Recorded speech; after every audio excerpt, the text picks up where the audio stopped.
تو وہ بھی پوچھتا ہے کہ قیدی نمبر 804 کب رہا ہوں گے. اب جب رہائی کی بات کرتے ہیں تو ان کی رہائی ان کے اقتدار سے منسلک ہے، لہذا ابھی دلی دور از دکھائی دیتی ہے. والعلم بالصواب. سوری، شاید مجھے سمجھنے میں غلطی ہوئی ہو. آپ یہ کہہ رہے ہیں کہ اب خان صاحب جیل سے تب نکلیں گے جب وہ اقتدار میں آئیں گے. یہ ایک ٹرائی اینگل ہے. اس ٹرائی اینگل میں انتہائی غیر معمولی شہرت یافتہ قیدی نمبر 804 جو کہتے ہیں کہ میں آخری گیند تک لڑتا. جب ہم نیچے والے کونے پہ آتے ہیں تو یہاں شیف برادران ہیں جو کہتے ہیں کہ ہمیں آخری سانس تک لڑنا آتا ہے. اور جب ہم ٹرائی اینگل کے اگلی طرف جاتے ہیں تو وہاں محترم آصف علی زرداری صاحب بیٹھے ہیں. وہ کھیلتے نہیں، چال ڈالتے ہیں. اور جب چال ڈالتے ہیں تو سامنے والے جتنے بھی لوگ ہیں ان کو چاروں شانے چت کر دیتے ہیں. تینوں شخصیات مقدر کے بلبوتے پر کھیل رہی ہیں.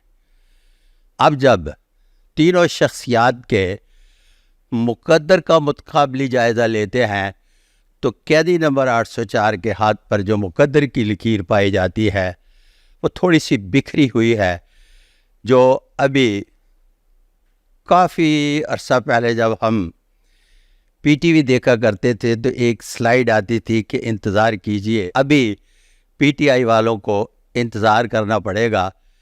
پھر اس کے بعد راوی لکھتا ہے سب چین ہے. واللہ عالم بالصواب. کتنا انتظار؟ ابھی کافی انتظار ہے، اتنا آسان نہیں ہے جتنا آپ سمجھ رہے ہیں. میں نے جب ان کا سلسلہ ایک شروع ہوا تھا نا وڑ گیا، اس پر میں نے آپ کے ساتھ ایک پروگرام میں کر کے گیا ہوں، اور آپ کے پروگرام کا سب سے بڑا فائدہ یہ ہوا تھا کہ ان کی سی ای سی کی میٹنگ میں باقاعدہ وہ ڈسکس ہوا. اچھا. اور ڈسکس ہونے کے بعد انہوں نے اپنے سوشل میڈیا سے یہ کہا کہ یہ پروگرام وڑ گیا کا سلسلہ ختم کیا جائے، اس لیے کہ ہم واقعی بار، بینچ اور پھر اس کے بعد چیمبر آف کامرس اور براہ راست پبلک سے جو رابطہ کر رہا ہے اس کے بجائے وڑ گیا میں داخل ہو گئے ہیں. تو سچویشن یہ ہے کہ عبداللہ جو بولتے ہیں وہ سنا بھی جاتا ہے، اور یہ بہت بڑے نصیب کی بات ہے. واللہ عالم بالصواب. سر مگر for the record I am pretty sure کہ لوگ مجھے نہیں سن رہے تھے، آپ کو سن رہے تھے. ایک ہی بات ہے نا جی، جب میں آپ کے سامنے بیٹھتا ہوں تو لوگ مجھے سنتے ہیں نا جی. اچھا سر، ابھی آپ نے بات کی کہ خان صاحب کے ہاتھ پر جو مقدر کی لکیر ہے وہ تھوڑی بکھری ہوئی سی ہے. آپ کو کتنا عرصہ ہو گیا خان صاحب کا ہاتھ دیکھے؟ اچھا 1996 میں نے خان صاحب کا ہاتھ دیکھا تھا. پھر اس کے بعد انہی کے بارے میں جب میری پیش گوئی غلط ثابت ہوئی بحیثیت کنگ میکر کی تو میں ٹی وی کو خدا حافظ کر گیا تھا. ٹیلی ویژن کو خدا حافظ کرنے کے بعد پوری قوم سے معافی مانگی تھی اور کہا تھا کہ جب تک میں اس کی علمی توجیہ پیش نہیں کرتا میں تب تک کوئی پیش گوئی نہیں کروں گا. اور پھر اس کے بعد new laws of palmistry by Sadiq Malik palms لے کر آیا اور اس کی علمی توجیہ پیش کی، اور پھر اس کے بعد اب جس نتیجے پر پہنچا وہ 32 راجہ یوگ، 101 غیر معمولی علامات، اور خان صاحب کے ہاتھ پر جو راجہ یوگ پائے جاتے ہیں وہ اس سے پہلے نہیں پڑھے جاتے تھے. یہ بائی برتھ ہوتے ہیں، ان میں کوئی تبدیلی نہیں آتی. تو یہ چھوٹی موٹی جو بکھری مقدر کی لکیر ہے وہ تب بھی بکھری تھی، اب بھی بکھری ہے، اور عمر کے جس حصے میں مستحکم تھی وہ تب بھی مستحکم تھی، اب تھوڑی سی غیر مستحکم ہے، اور آگے چل کر جب مستحکم ہوگی تو مستحکم ہونے کی علامات پائی جاتی ہیں. لیکن ایک بات یاد رکھیے گا، قیدی نمبر 804 کبھی میچ چھوڑ کر نہیں بھاگتا.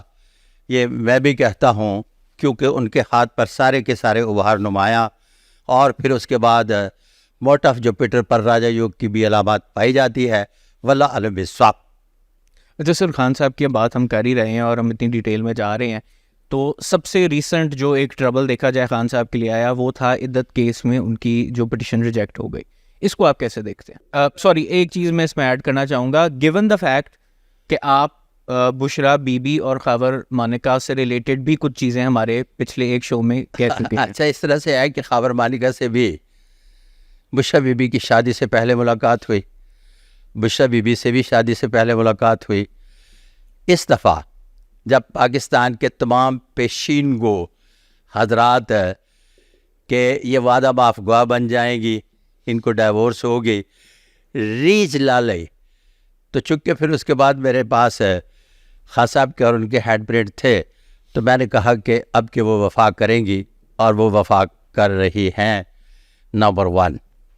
نمبر 2، خاور مانیکا بیسیکلی چھوٹے ہاتھ بنیادی طور پر سنگ دل اور بے وفا لوگوں کے ہوتے ہیں. تو ان کے ہاتھ جو ہیں ان کی جسمانی ساخت سے تھوڑے سے معمولی سے چھوٹے ہیں، جس کی بنیاد پر انہیں کہا جائے گا کہ خاور مانیکا تھوڑے سے سنگ دل اور بے وفا ہیں. واللہ علم بالصواب. اب یہاں بہت زبردست طریقے سے نیچے کومینٹس آئیں گے کہ بے وفائی تو بشرا بی بی نے کی ہے، لیکن راستہ خاور مانیکا نے دیا ہے. واللہ علم بالصواب. اور اس کی میں تھوڑی سی آپ کو ہسٹری نہیں بلکہ ایک ٹپ دیتا چلوں کہ 3 سال 7 ماہ اقتدار میں رہنے کے بعد جب مجھے بھی پتہ تھا کہ اقتدار سے نکل رہے ہیں، تو میری باقاعدہ خاور مانیکا سے ملاقات حق فرید فارم ہاؤس میں ہوئی. ایک بڑی لمبی نشست میں کر کے آیا ان کے ساتھ. تو اس کا مطلب ہے کہ بہت ساری چیزوں کے بارے میں آپ یہ سمجھ لیجئے گا کہ وہ جانتے تھے. اس سے زیادہ میں آگے بات نہیں کرنا چاہوں گا، وہ پرسنل ہو جائے گی، اور لوگوں کی پرسنل باتیں نہیں کرتا. کیوں؟ ہر بات راز نہیں ہوتی. ہر بات میں ایک آدھ بات راز کی ہوتی ہے، راز رکھ لیا جاتا ہے اور بات کر دی جاتی ہے. اور مجھے پتہ ہے کہ پوری بات کرنے سے کوئی راز اگلوا نہیں سکتا، اور جو پوری بات کو راز سمجھ کر رکھنے کی کوشش کرتے ہیں لوگ، جب ان کے ساتھ بات کرتے ہیں تو راز بھی اگلوا لیتے ہیں. تو یہ بات تھوڑی سی درمیان میں راز کی ہے، اور وہ راز رہے تو اچھا ہے، اور یہ میری پروفیشنل اخلاقیات کا بھی حصہ ہے. واللہ عالم بالصواب. اچھا سر، خان صاحب کی ہم بات کر رہے ہیں تو میرا نہیں خیال کہ ایسا ہو سکتا ہے ہم اس وقت جو کرنٹ حکومت ہے اس کی بات نہ کریں، کیونکہ آبویسلی جو کلیش چل رہا ہے لوگوں میں نظر آتی ہے، آپ کو انٹالرنس نظر آتی ہے، سب کچھ نظر آتا ہے. اس سب کے چلتے ہوئے آپ کرنٹ حکومت کو کس طرف جاتا دیکھ رہے ہیں؟ پہلے پروگرام میں جب میں آپ کے ساتھ شو کر رہا تھا تو آپ سے گزارش پیش کی تھی کہ یہ سارے لوگ اقتدار میں آ رہے ہیں ماسوہ قیدی نمبر 804 کے. بالکل. آپ کے لیے بڑی حیران کن بات تھی کہ سارے لوگ اقتدار میں کس طرح سے آ سکتے ہیں. بالکل. دوسرے پروگرام نے آپ نے ایڈمٹ کیا کہ یار یہ تو سارے لوگ اقتدار میں آ گئے. اب جو میں آپ کے ساتھ تیسرا شو کر رہا ہوں، اس میں بڑی اسٹریٹ اوے بات ہے کہ یہ لوگ اقتدار میں تھے، ہیں اور رہیں گے، اور قیدی نمبر 804 کو ابھی انتظار کرنا پڑے گا. واللہ علم بالصواب. بٹ سر، اگر حکومت کی ہی صرف بات کی جائے، ہم قیدی نمبر 804 کو سائڈ، ایک ہی بات ہے نا. دیکھیں نا، تو آپ کہنا چاہ رہے ہیں کہ جو مرضی ہو جائے حکومت کہیں نہیں جا رہی، حکومت سسٹین کرے گی ساری چیز. ایک بات میں طریقہ کار سمجھا دیتا ہوں. چند ایک باتیں ذرا بڑے طریقہ کار سے کہنا پڑتی ہیں. سرفراز بگٹی بہت اچھے دوست ہیں میرے.